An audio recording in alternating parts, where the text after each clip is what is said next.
Yahobu, Bapak Ibu Pendeta, Sinenge, Majelis dan warga Gereja Amin, ini adalah channel YouTube Sinode Gereja Amin. Karena itu, bagi yang mencintai Gereja Amin, tontonlah, subscribe, like, dan bagikan. Gereja Amin yang tangguh, mandiri, dan peduli. Tuhan Yesus memberkati.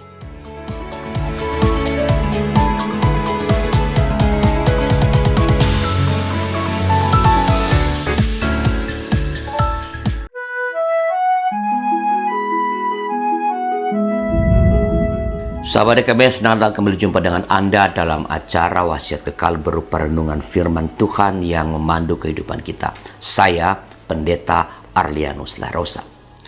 Renungan kita pada hari ini, Rabu 20 Maret 2024, ditulis oleh sahabat saya, Pendeta Hariman Patianakota, Pendeta Gereja Kristen Pasundan yang bertugas di Universitas Maranatha Bandung, dengan judul Gandrung pada Firman. Didasarkan pada kitab Mazmur pasal 119 ayat 9 sampai ayat 16. Dan pada hari ini sahabat, kita akan memusatkan perhatian kita pada Mazmur 119 ayat yang 16. Mari berdoa sebelum membaca Alkitab dan mendengarkan pemberitaan firman Tuhan. Bapa di sorga,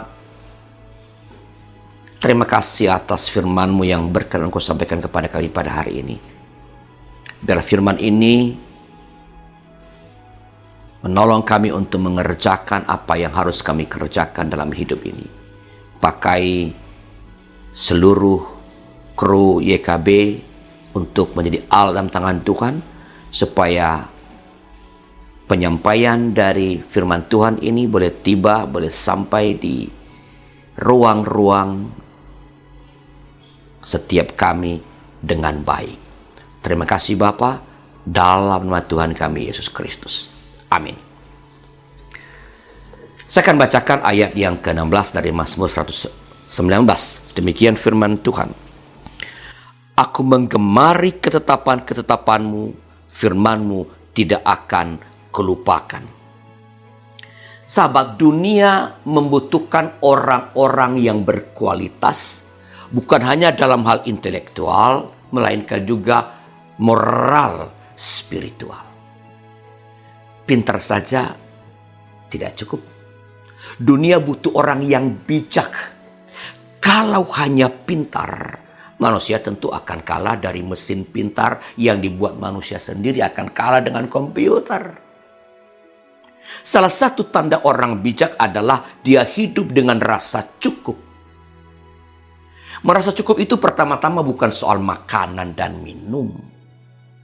Kecukupan itu tak terbatas pada urusan-urusan materi. Kecukupan itu justru utamanya adalah soal spiritual dan moral. Orang yang merasa cukup secara batiniah pasti akan mengekspresikan itu dalam pengalaman sehari-hari ketika ia berhadapan dengan hal-hal bendawi atau materi. Ia tidak tamak, ia tidak rakus, ia tidak menghalalkan segala cara demi keuntungan atau kekuasaan. Mengapa? Sebab ia gandrung dengan firman. Ia menggemari ketetapan-ketetapan Tuhan sehingga ia tahu mana yang prinsip yang harus dipegang dengan teguh dan mana yang pilihan yang bisa dikesampingkan. Berpegang pada firman inilah yang menjadi sumber bahagia, sebab ia memuaskan dan menuntun manusia di dalam kebenaran. Sahabat, jikalau firman ini dihayati dan dilakukan, maka kita sedang memperkuat kehidupan spiritual dan moral kita.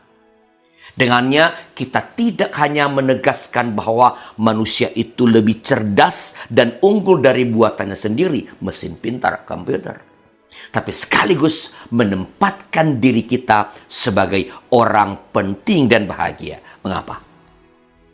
Sebab dunia memang membutuhkan orang bijak yang menggandrungi firman Tuhan dan hidup dengan rasa cukup. Mari kita berdoa.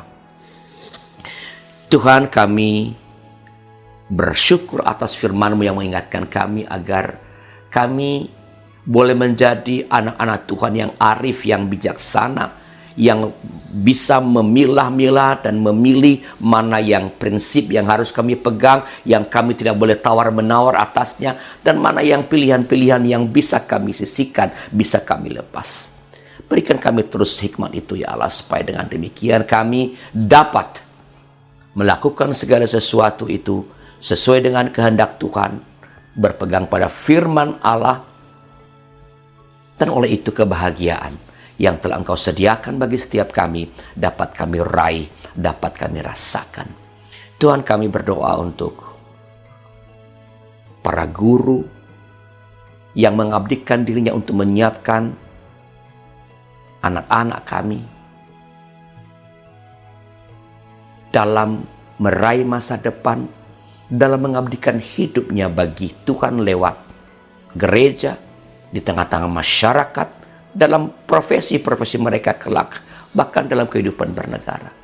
Berkati para ibu dan bapak guru, beri terus mereka kesehatan ya Tuhan, supaya mereka boleh melaksanakan tugas-tugas sebagai pendidik dengan baik, tidak hanya menurun alihkan ilmu-ilmu, tapi mereka boleh jadi teladan, jadi inspirasi, jadi pastor bagi murid-murid yang Engkau percayakan kepada mereka.